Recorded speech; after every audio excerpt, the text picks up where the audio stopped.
وحاجكم أبي القاسم سيدنا وحبيبنا وشفيعنا ومولانا محمد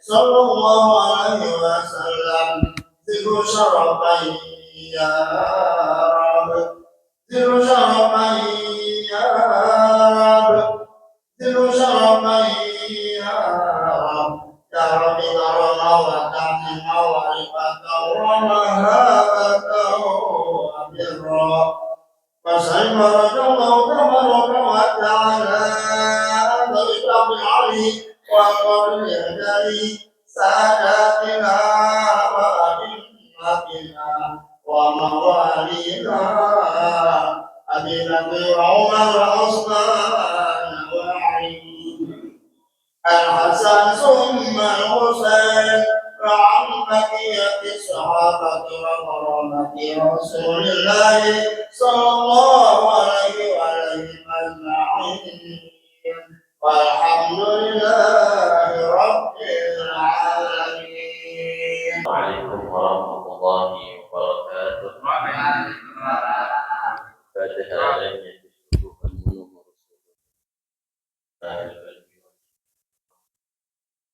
وعن آله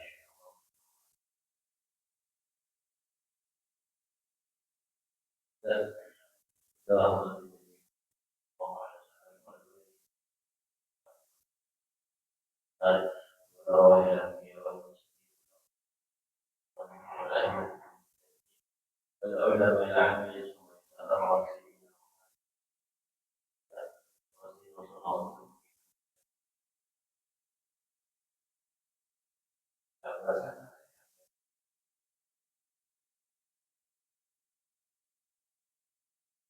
هذا ما لله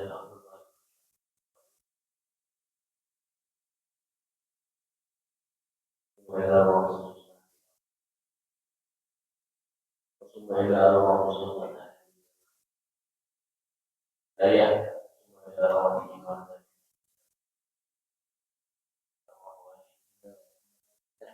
والدينا والدينا ويرحمهم ويتشاء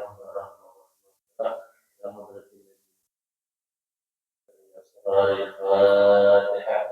أعوذ بالله من الشيطان الرجيم. بسم الله الحمد لله رب العالمين الرحمن الرحيم مالك يوم الدين إياك نعبد وإياك نستعين اهدنا صراط المستقيم صراط الذين غير المغضوب عليهم ولا الضالين آمين.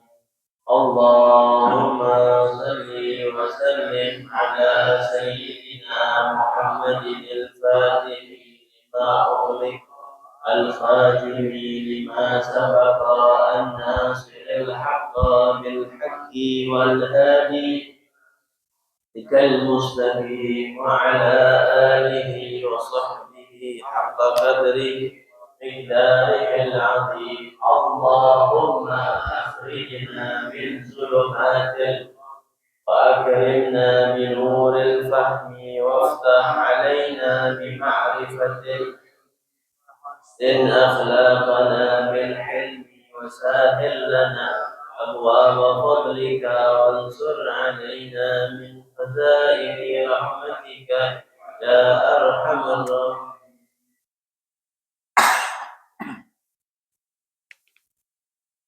الحمد لله رب العالمين وبه نستعين على أمور الدنيا والصلاة والسلام على أشرف الأنبياء سيدنا مولانا محمد وعلى آله. الله سبحانك لا علم لنا إلا رب اشرح لي صدري واحلل عقدة من لساني يفقهوا قولي. وبعد. Alhamdulillah, puji syukur panjatkan limpahan rahmat karunia-Nya sehingga dengan nikmat-nikmat tersebut kita masih hadir di masjid. Mudah-mudahan kita memohon Allah Subhanahu wa taala segala langkah kita kita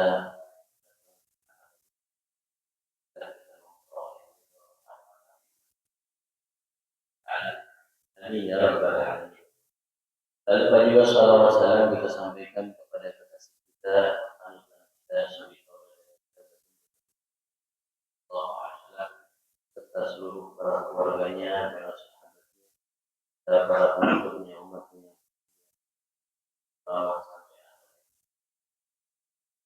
Lalu juga yang kami hormati dan cintai oleh KM kita Bapak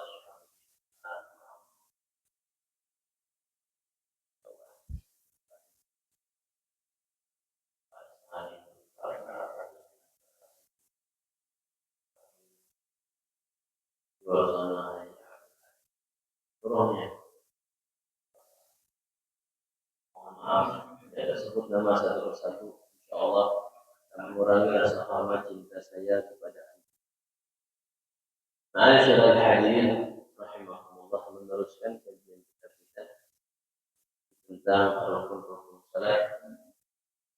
Bismillahirrahmanirrahim. Qala Syekhul Musannif rahimahullah ta'ala wa adam wa bikum fid darain amin radhiyallahu. Meneruskan kajian kita kemarin telah dibahas rukun-rukun salat secara global. Bagi empat ada namanya rukun qauli, ada namanya rukun fi'li, ada namanya rukun ma'nawi, ada yang namanya rukun. Kemarin sudah dibahas secara global. Lalu kita masuk kepada rukun yang pertama, yaitu rukun yang pertama niat. Rukun salat yang pertama adalah niat. Bagaimana Nabi kita Nabi Muhammad sallallahu alaihi wasallam bersabda, "Innamal a'malu binniyat." Imam Syafi'i mengatakan Nabi sallallahu di sini adalah innamal a'malu binniyat. Dan dianggap sah amal perbuatan kita kecuali disertai dengan ini sekali kita menjadi perbaharui ini, bahkan mewanti-wanti atau mewawas diri dalam niat-niat kita ketika beribadah. Sampai kita sholat niatnya sampai kepada orang lain dan kita dapat hadis kalau biar diakui oleh orang-orang bernauan lain-lainnya. Niatnya karena apa ya? Beda. Karena niat-niat karena niat adalah sesuatu yang dipandang Allah ada yang memberikan suarikum wala islamikum wala thiyabikum walakin Allah yang berikan Allah pernah melihat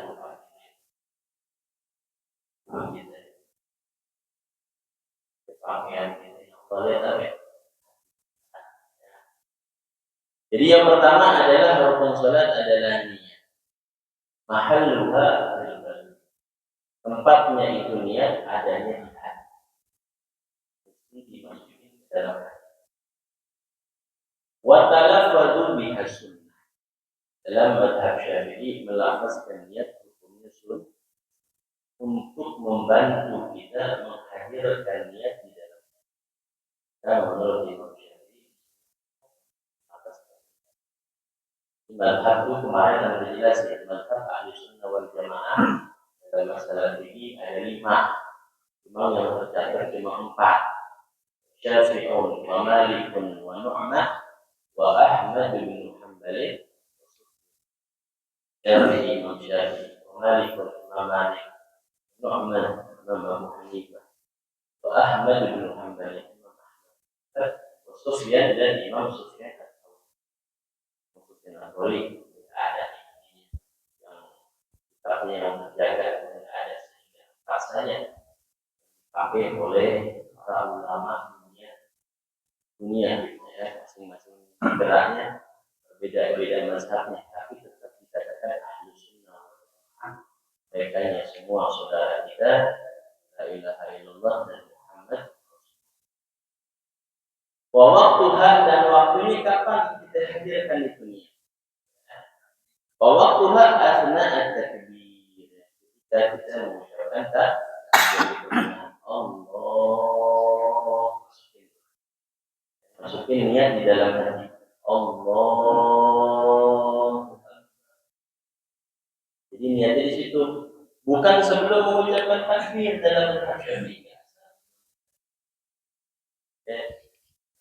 Itu hanya sunnah saja agar membantu niat tersebut masuk ke dalam hati kita. Kapan niatnya? Ketika takbir, mengucapkan ketika di pertengahan takbir. Allah. Yang intinya apa yang nanti kita bahas? Apa yang wajib dimasukin ke dalam hati? Tidak semuanya. Yang kita belajar itu kan kata isya nih. Kulli fardhu isya'i arba'a. Kita kan ngajinya begitu tuh dulu tuh. Orang tua kita arba'a raka'atin mustaqbilal qiblati adaan imaman atau ma'muman lillahi ta'ala. Apa itu nggak masuk tuh gimana tuh? Nah, nanti dibahasnya yang wajib masuk ke dalam hati kita. Wajib masuk ke dalam hati kita hanya beberapa saja. Falau kabbara biduni ayyastahdira thumma ba'da takbir nawa fala tan'aqidu salatu. Kalau orang takbir biduni ayyastahdira, tanpa menghadirkan dia punya niat di dalam hati. Jadi takbir Allahu Akbar tapi tidak memasukkan niat ke dalam hati. Thumma ba'da takbir, kemudian setelah takbir nawa dia niat, habis takbir dia niat. Fala tan'aqidu salatu, maka salatnya tidak diangkat.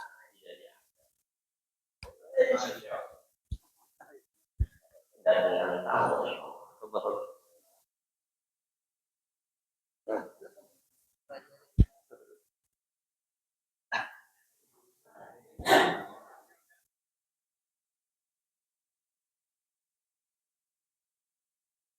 kalau sahlan guru kita Ustaz Alim Haji Ali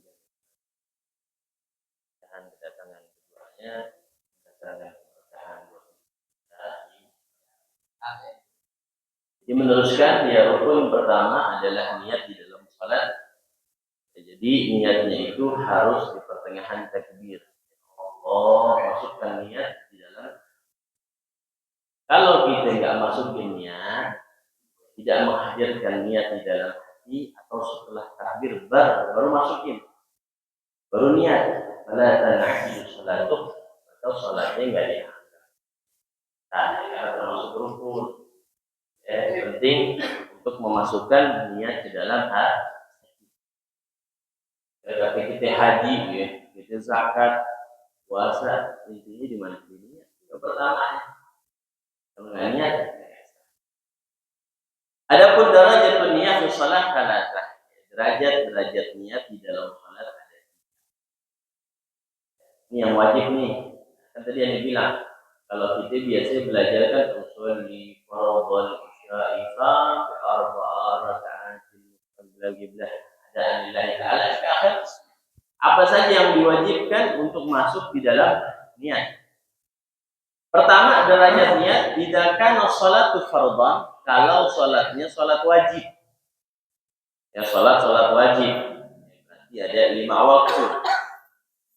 Wajib ghuslul fi'li wa ta'yin wal fardiyah. Yang wajib masuk ke dalam hati kita cuma 3 aja. Ghuslul fi'li wa ta'yin wal fardiyah. Jadi kalau sholat wajib, Pak, yang wajib cuma 3. Ghuslul fi'li wa ta'yin wal fardiyah. Ghuslul fi'li apa? Mengucapkan kalimat usolli. Usolli itu mesti masuk tuh.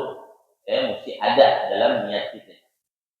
Wa ta'yin, kita tentukan sholatnya sholat apa. Zuhur, atau sholat asar, atau maghrib, ya atau subuh. Nah, itu mesti kita lapaskan, kita niatkan, kita hadirkan. Yang ketiga wal fardiyah adalah fardhu. Usalli fardhu. Nah, itu yang wajib. Yang lainnya kalau nggak masuk tetap. Kalau disebut juga dimasukin juga bagus. Yang wajib masukin ke dalam hati kita dalam sholat 5 waktu cuma jangan sampai orang sholat menjadi was-was. Allah ulang lagi gitu terus-terusan sampai berkali-kali. Padahal yang wajib cuma masa nggak dapat sih usolli fardhu dhuhri Allahu akbar dapat tuan dapat. Makanya disunahkan untuk dilafazkan sebelum takbir untuk membantu orang awam. Kan nggak semua orang langsung masuk. Kali yang pikirannya akhir bulan kan, kredit motor belum dibayar, kolektor bolak-balik si Ambon, kontrakan Pak Haji udah ngetok-ngetok aja. Macam-macam orang punya pikiran. Biasanya kan pikiran yang kita nggak pikirin di sholat datang tuh. Kunci hilang aja sholat aja deh. Teringat deh. Aneh kalau sebelum sholat suruh baca doa itu kita mau ulama. Rabbi akan dianjurkan juga baca surat An-Nas.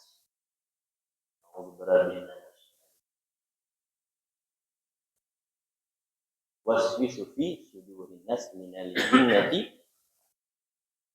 Mantap itu Al-Falaq sama An-Nas ya. Al-Falaq dan yang dari dukun buka aja Qur'annya. Ya buka Qur'annya apa yang harus dibaca.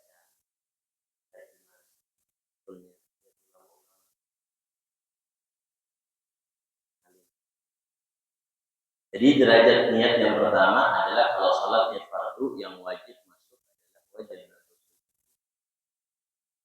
Beli fardu. Tambahin lagi satu, kalau dia jadi makmum wajib menyertakan makmuman. Alif ini di bawahnya, di matanya nggak disebutkan di alif. Wajib menyertakan makmuman. Kalau dia bermakmum. Yang kedua derajat niat salat, jika kana sholatu nafilatan muaqqatatan. Kalau salatnya ini salat sunnah yang muaqqatah, terikat oleh waktu. Apakah duha seperti sholat duha? Duha ada waktunya. Kalau duha jam 4 boleh ya? Waktunya. Witir, sholat witir ada waktunya. Boleh nggak sholat witir habis asar? Kalau orang PL, mantap mana loh? Bahkan sholat witir nih Pak, kalau bisa jangan ditinggal. Kita Ramadan sholat witir kita kerjain. Di luar Ramadan. Padahal kalau nggak salah Imam Abu Hanifah atau Imam Malik mengatakan sholat witir itu termasuk sholat wajib. Sholat witir dalam mazhab yang lain dikatakan termasuk wajib. Jadi kalau bisa jangan kita tinggal satu rakaat. Kalau kita malas, kalau lagi malas duduk deh sholat nggak apa-apa. Kalau sholat sunnah duduk nggak apa-apa. Kalau sholat wajib berdiri kalau mampu. Lagi malas capek banget misalkan pulang jam 1 habis dari mana gitu misalkan ya. Kalau sholat witir sholat satu rakaat. Biarkan dia duduk deh sholat. Jangan sampai ditinggal. Min alamati qabuli ta'ah ay yuwassilu ta'atu ba'daha. Tanda-tanda ketaatan kita diterima, kita menyambung ketaatan tersebut setelah. Ini kita sholat Ramadan kan sholat witir tuh. Tanda-tanda ibadah kita diterima, kita sambungin nggak tuh ibadah-ibadah baik selama Ramadan, kita lakukan nggak setelah Ramadan. Kalau setelah Ramadan diakuin, makbul, ibadah kita diterima. Salah satu tandanya begitu. Min alamati qabuli ta'ah ayyuwassilu ta'atu ba'daha. Nyambungin. Yang biasa baca Quran di Ramadan, setelah Ramadan dia mulai berdebu lagi kan ya. Enak musik setengah, Bapak mampunya 10 ayat, 10 ayat. Bapak mampunya seayan, ada yang mampunya sejus. Itu mukjizat Nabi yang sampai sekarang nggak ditinggal. Masih ada di tengah-tengah kita. Memang kita banyak tinggalin, ya. Padahal ada rahasia. Kan mukjizat Nabi yang terbesar adalah Al-Qur'an. Jadi kalau sholatnya nafilah mu'akkad seperti duha, witir, auzat sebab atau karena ada sebab, kasunatil khusyuf wal istisqa, salat gerhana dan sholat minta hujan, ya, maka wajib al-ghusl fi'li. Yang wajib masuk ke dalam hati memang ghusl fi'li wa ta'yin. Mengucapkan kalimat usolli dan menta'yin salatnya salat. Usolli cukup.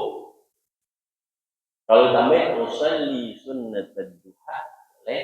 Sunnahnya itu sunnah, nyebutnya itu sunnah. Memang yang wajib usolli cukup.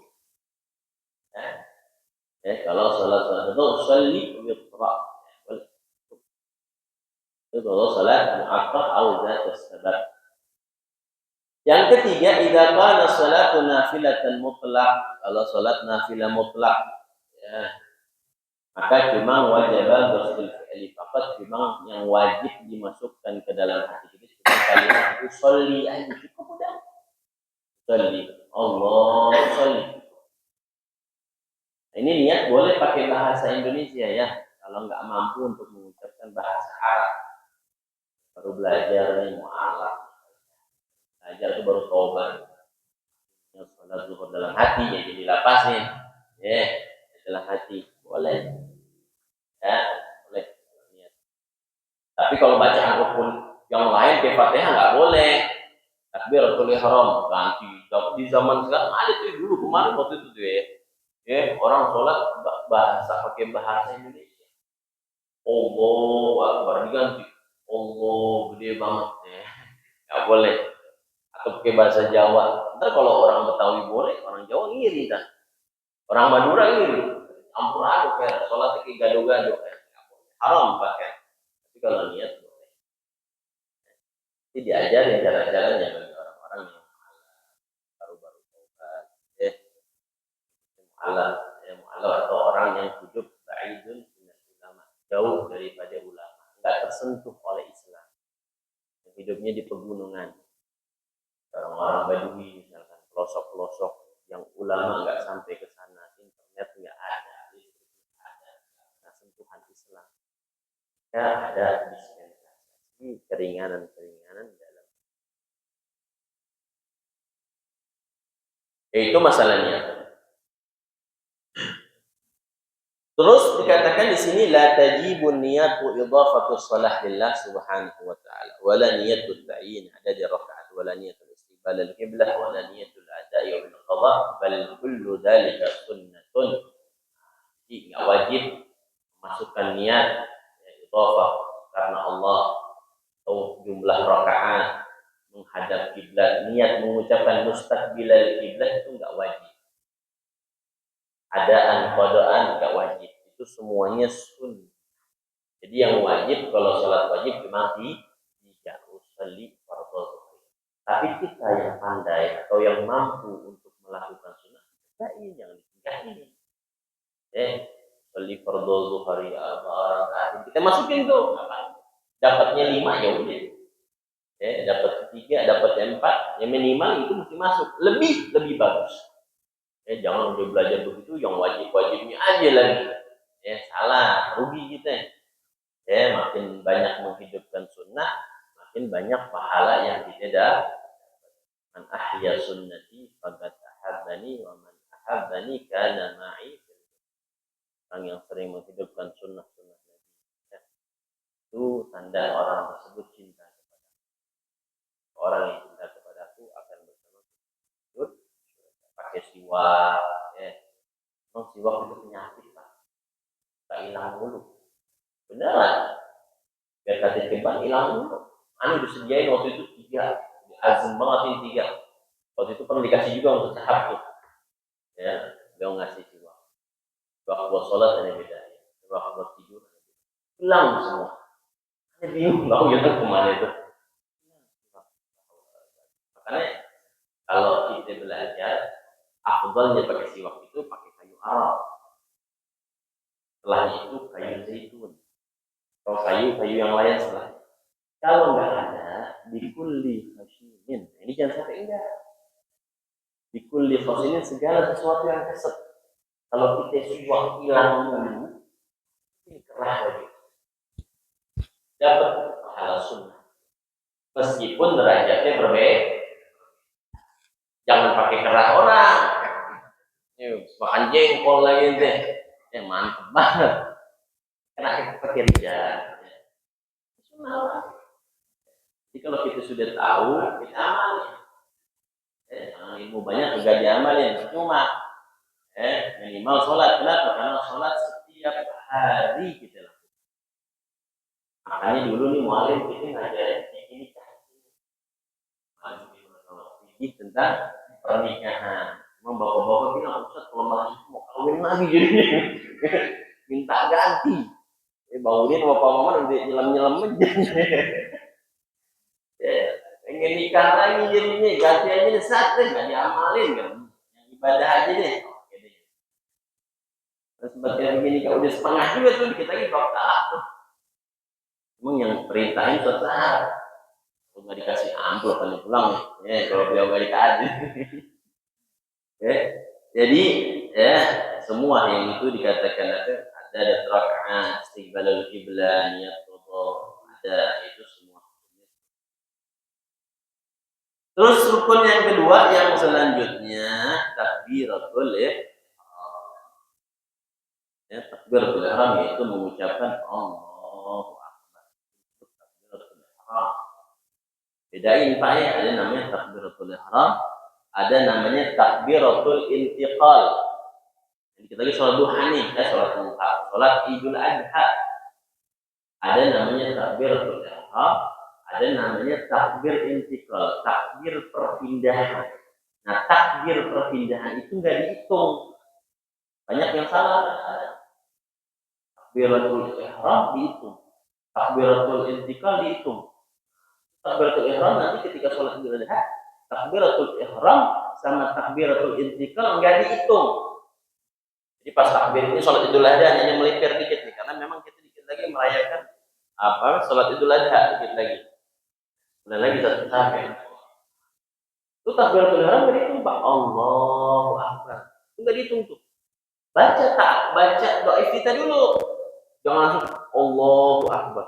Allah langsung iftitah dulu sunnah. Baca doa iftitah, baru takbir tuh pas Allahu Akbar. Nah, baru satu. Baru satu. Terus. Nah, nanti pas udah sujud, bangun tuh. Allahu Akbar. Udah dihitung dong. Ini takbiratul dibedain antara takbiratul ihram dan takbiratul. Kalau sholat Idul Adha atau Idul Fitri, takbiratul ihram dan takbiratul intiqal tidak di. Nanti mungkin kita ketemu babnya lagi. Misalkan sholat Idain, sholat Idul Adha dan Idul Fitri. Jadi yang rukun kedua yang selanjutnya adalah takbiratul ihram.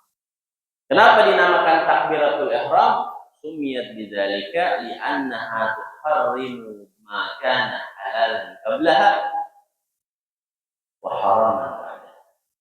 Kal akli wal kalam wa ghairu. Dinamakan takbiratul ihram kenapa? Karena sesuatu yang diharamkan. Karena sesungguhnya diharamkan sesuatu yang halal sebelumnya. Disamakan takbiratul ihram karena diharamkan sesuatu yang halal sebelumnya. Kan disebut nama takbiratul ihram. Sesuatu yang halal sebelumnya menjadi haram setelah antum mengucapkan takbiratul ihram. Seperti apa? Seperti makan. Makan boleh nggak? Boleh makan. Hukumnya makan boleh nggak? Boleh. Nasi, kambing, ayam, boleh nggak? Boleh. Tapi kalau antum sudah takbiratul ihram, maka makannya antum di dalam sholat hukumnya haram. Allahu Akbar. Sambil makan nasi, ya haram.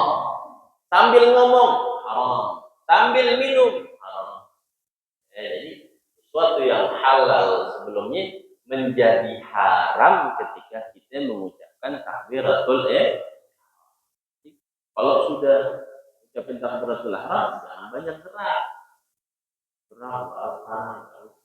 Ini geraknya nggak pakai ilmu lagi. Baru pantat, ini baru kepala, benerin beci. Kalau pakai ilmu, dia tahu ada tumaninanya, nggak dihitung dua, dihitung satu.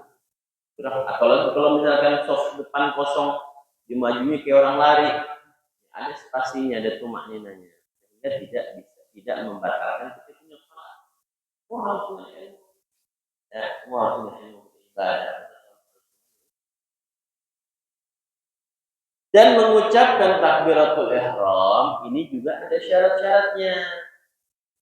Syarat-syaratnya yang pertama, syarat mengucapkan takbiratul ihram pertama ayyusmi anafsaha hurufaha. Ya, kita mesti mendengar huruf-hurufnya. Jadi mesti terdengar sama kuping kita.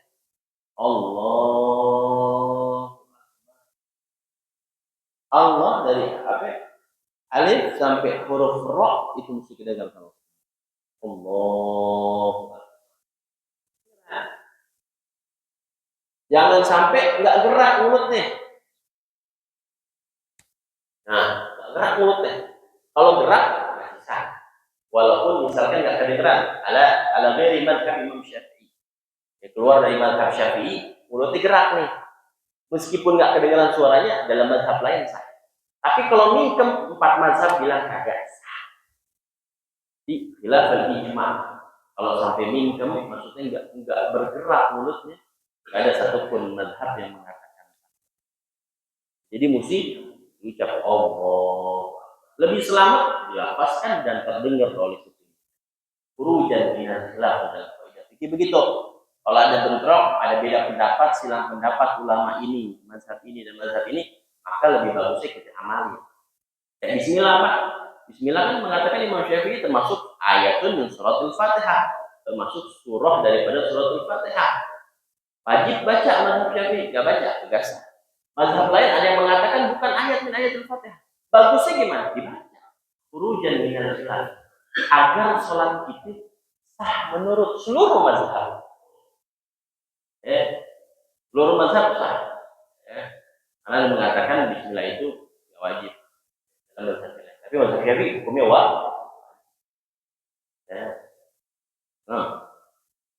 Terus yang kedua, antakuna halatal qiyam fil fard. Dalam sholat wajib, dalam sholat wajib mengucapkan takbiratul ihram berdiri. Dalam keadaan berdiri. Yang udah bilang kemarin tuh ya, orang tua, dia mungkin baru kelihatan temaannya.